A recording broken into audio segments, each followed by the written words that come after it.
You're listening to dialectradio.co.uk, your local community radio run by volunteers. Log on to our website at dialectradio.co.uk to find out more. My name is Paul Weston. I'm living in Glastonbury, and 10 years ago I wrote a book called Mysterium Artorius, which is all about Glastonbury and the Abbey and the Arthurian associations. And I've been very, very interested in the Abbey, and I'm a season ticket holder there, and I've been in there, 2 or 3 times a week for the whole 20 years. Amazing. I mean, I didn't know there were season tickets. How much does that something like that cost, so you can go in there regularly? That's variable. I've got a family ticket which gets another adult, 2 children in, and that's £66 for an entire year, which is actually very reasonable considering that you can go in there every single day. So how can you manage to go so many times a week? I mean, effectively the Abbey is now derelict. Well, the Abbey is obviously a place that is open to the public. There's a tremendous amount of events that go on there. There are people, historical reenactment individuals who take people on tours. I myself am an independent tour guide. The place is open to the public, and there's a museum in there. It's the very heart of Glastonbury geographically. But doesn't it cost? I mean, if you're visiting, will probably cost about £15 to go in or something like that, which just sounds a bit steep. I think it's about £6 or whatever. The grounds are enormous, and the ruins are tremendously poetic and evocative, and there is a huge atmosphere in the place. And of course, the centre of gravity for most people is the controversial, contentious, alleged grave of King Arthur. The big event that occurred. Tell us about your book. What was it? Mysterious or something? It sounded like Latin. Mysterium Artorius. Yes, it is Latin. Mysterium is kind of almost a mystical term that gives you a sense of something that is mysterious, but not in the normal way, something that has a certain mood, a certain aura about it that evokes the poetic sensibilities in people, which we could certainly say that the myths and legends of Arthur and the Grail, and also the whole history and mythology of Glastonbury definitely do. Now, what about this whole thing about the Grail and Arthur? Because certainly one of the things I've read is that the abbots, when the monastery was in its heyday, actually peddled these as kind of myths in order to sort of get more people to come. And this was the idea is to create this kind of, in a way, what I suppose we'd now call a kind of PR mystique around the place. Well, the Grail is not something that is ever directly associated with the establishment of Glastonbury, if you like. Obviously, whoever was dug up in 1191 and the association at the time was Arthur, it can clearly be interpreted as something that's a bit of propaganda and a bit of PR to bring in punters and pilgrims. But there are many things about the whole business which are very, very intriguing. I'm not necessarily somebody that will argue that it was the one and only King Arthur, but there's something about these legends, there's something about the mood that they evoke in relation to the very, very numinous landscape that we've got around here with the famous Tor and the rolling hills and the light that plays across them, that enables you to enter into an appreciation of the mythology and the history of this country and this land, and how that's something that is actually a world treasure, that there's something for everybody to somehow connect to in that, potentially. Okay, well, I know it's a bit cheeky, but can I ask you to review your own book? What's some of the interesting bits and pieces you've dug up in there?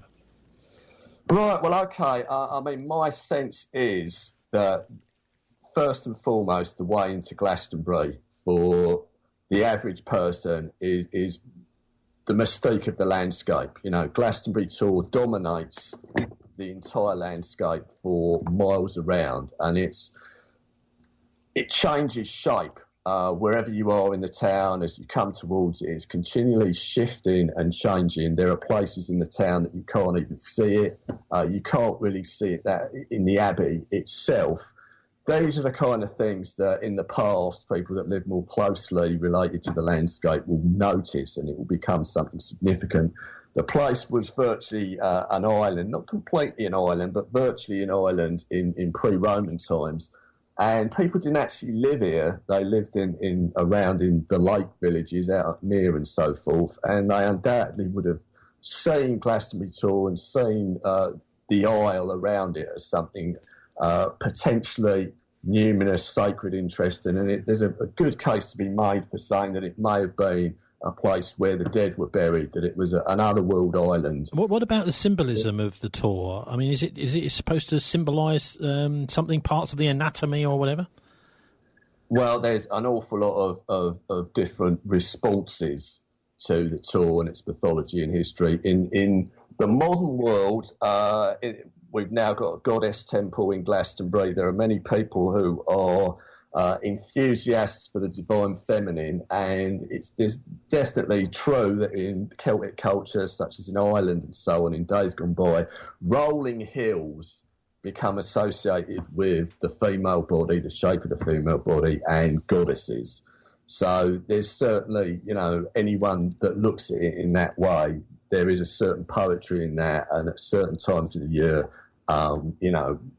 one can enter into a whole mystique surrounding that. I mean, there's a very practical sort of spiritual epicenter in Glastonbury, and that is the role that the Abbey played in the dissolution of the monasteries under Henry VIII. Now, we're just at the moment celebrating the 500th anniversary since the Reformation.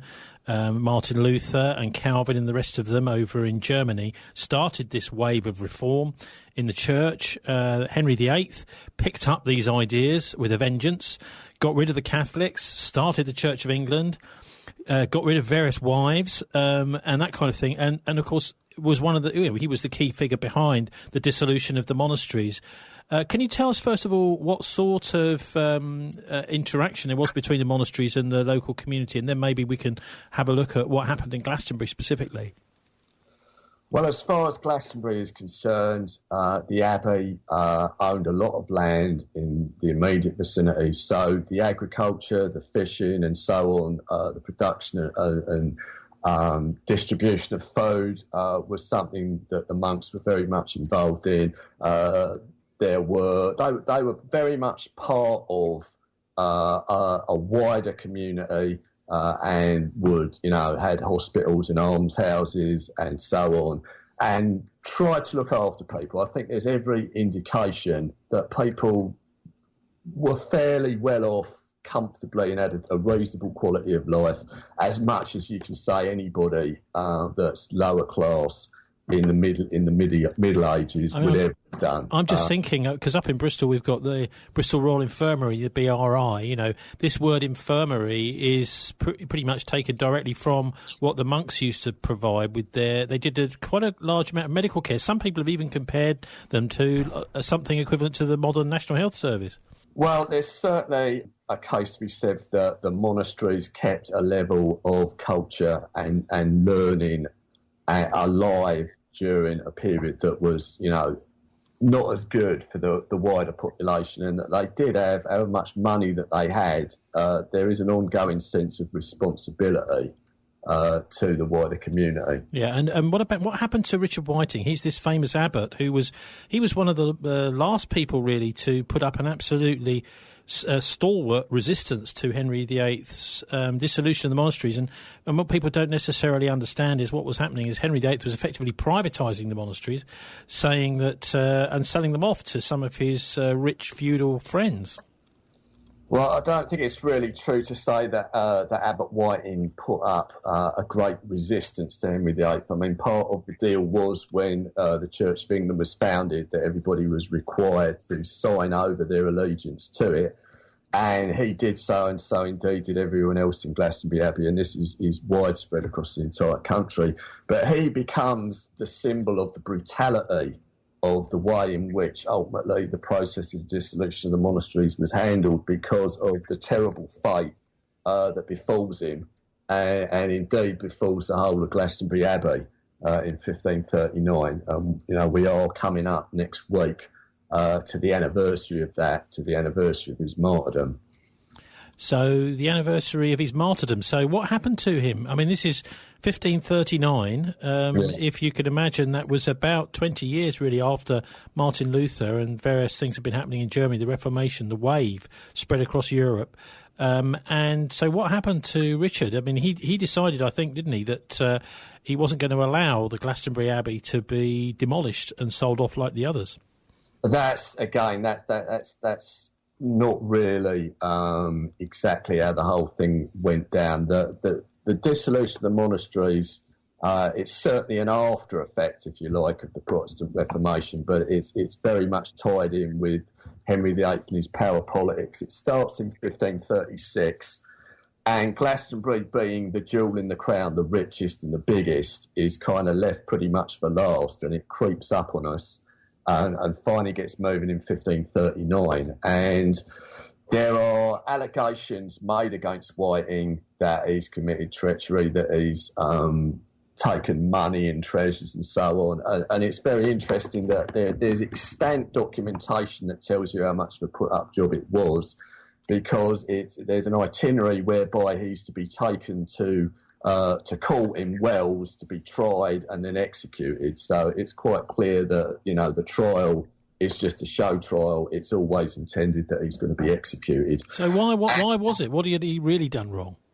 It's simply a case of this is what was necessary in order to gain control of the tremendous resources of Glastonbury Abbey and to intimidate everybody around, to not resist in any way. Now, there are suggestions that there are stranger motives in the background, and we can see this in the way in which the whole horrible scenario pans out.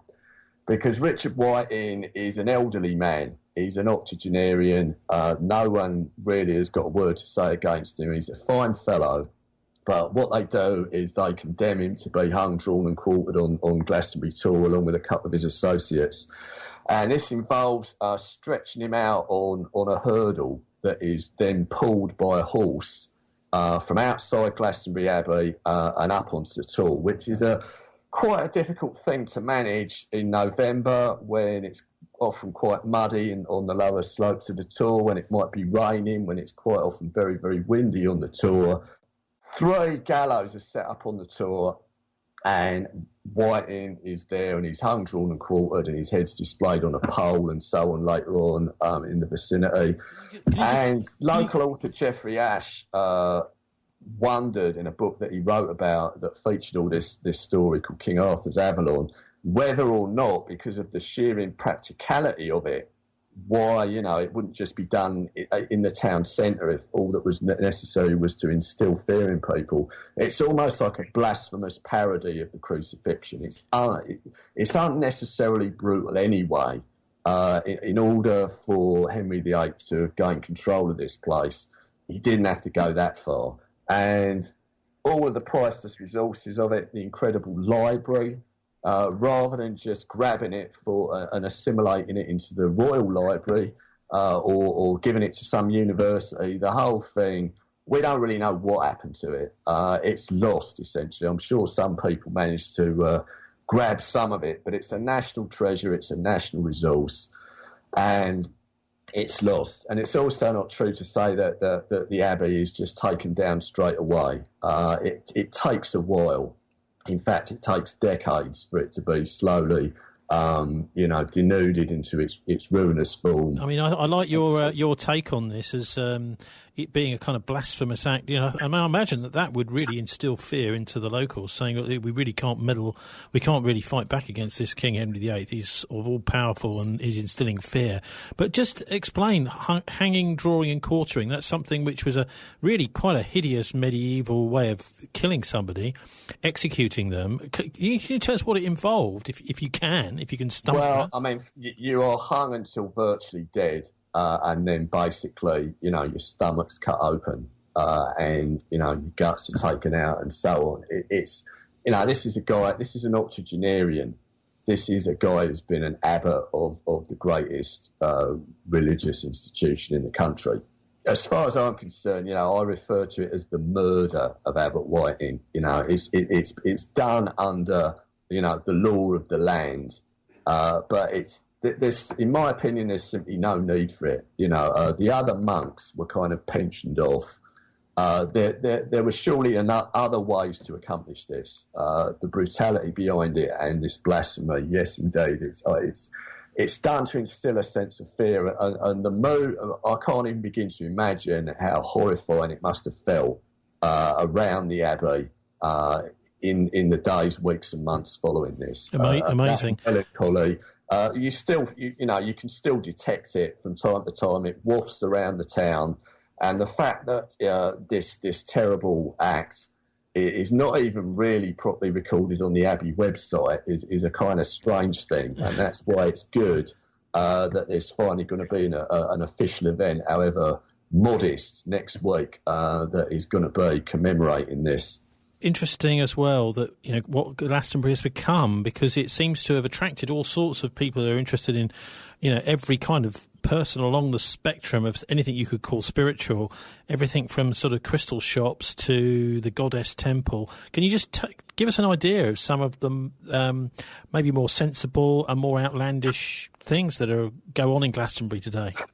Well, that'd take a long time. Let's just say a few years back we had an interfaith event celebrating unity and diversity, and we discovered that there were representatives of, I think it was somewhere in the region of 70 different faiths and beliefs. I mean, we're talking about different sects within Christianity or within Hinduism, and people that venerate different deities and different world traditions and so on and so forth. We all got together up at the famous Chalice Well Gardens, and it was a sign of just the incredible diversity. And in our calendar, we have the amazing Goddess Festival that happens at the beginning of August every year.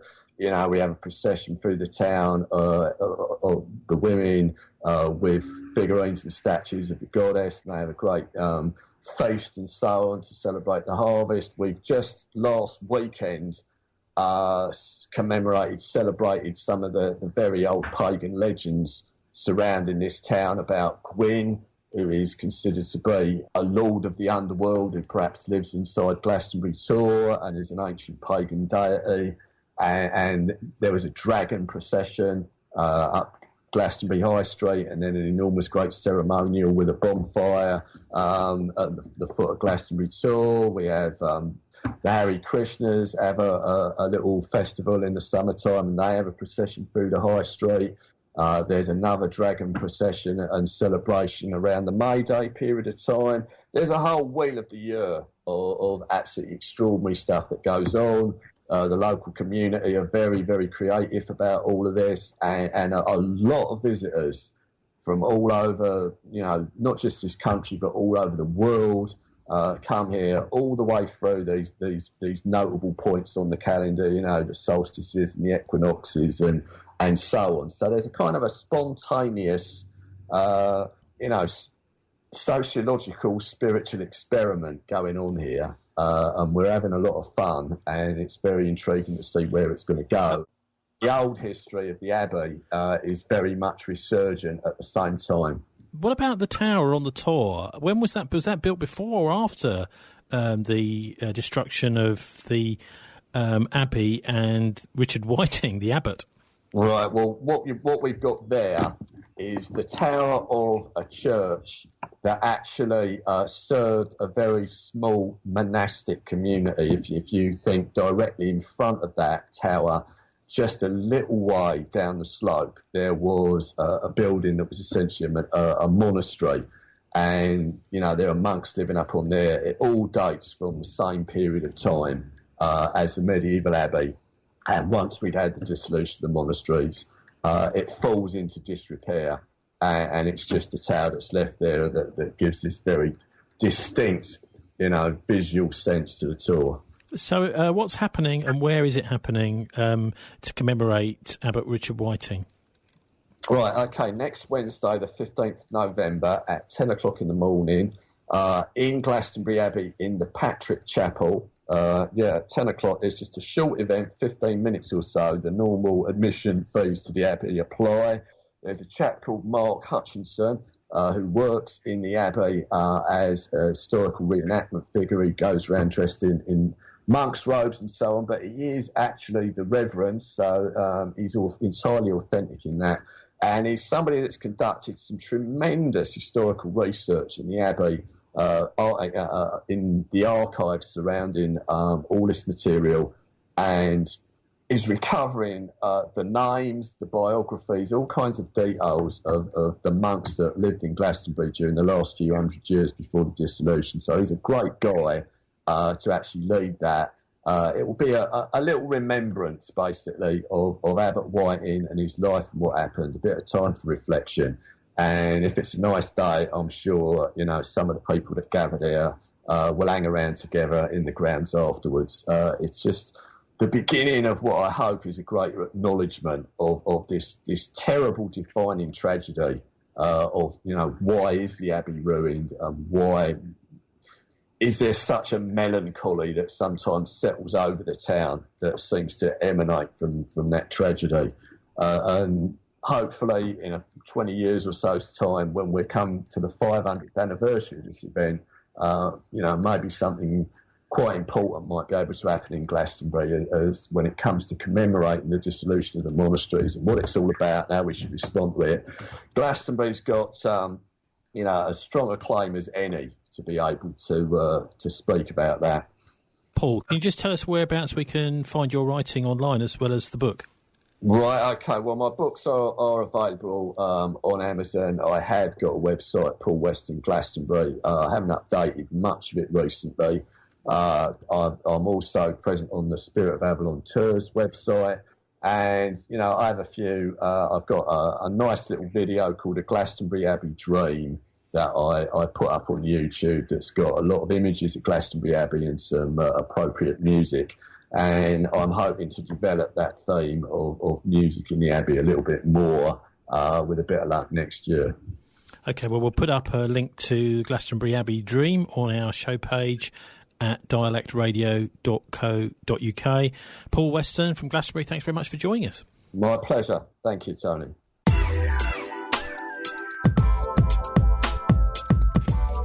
You're listening to dialectradio.co.uk, your local community radio run by volunteers. Log on to our website at dialectradio.co.uk to find out more.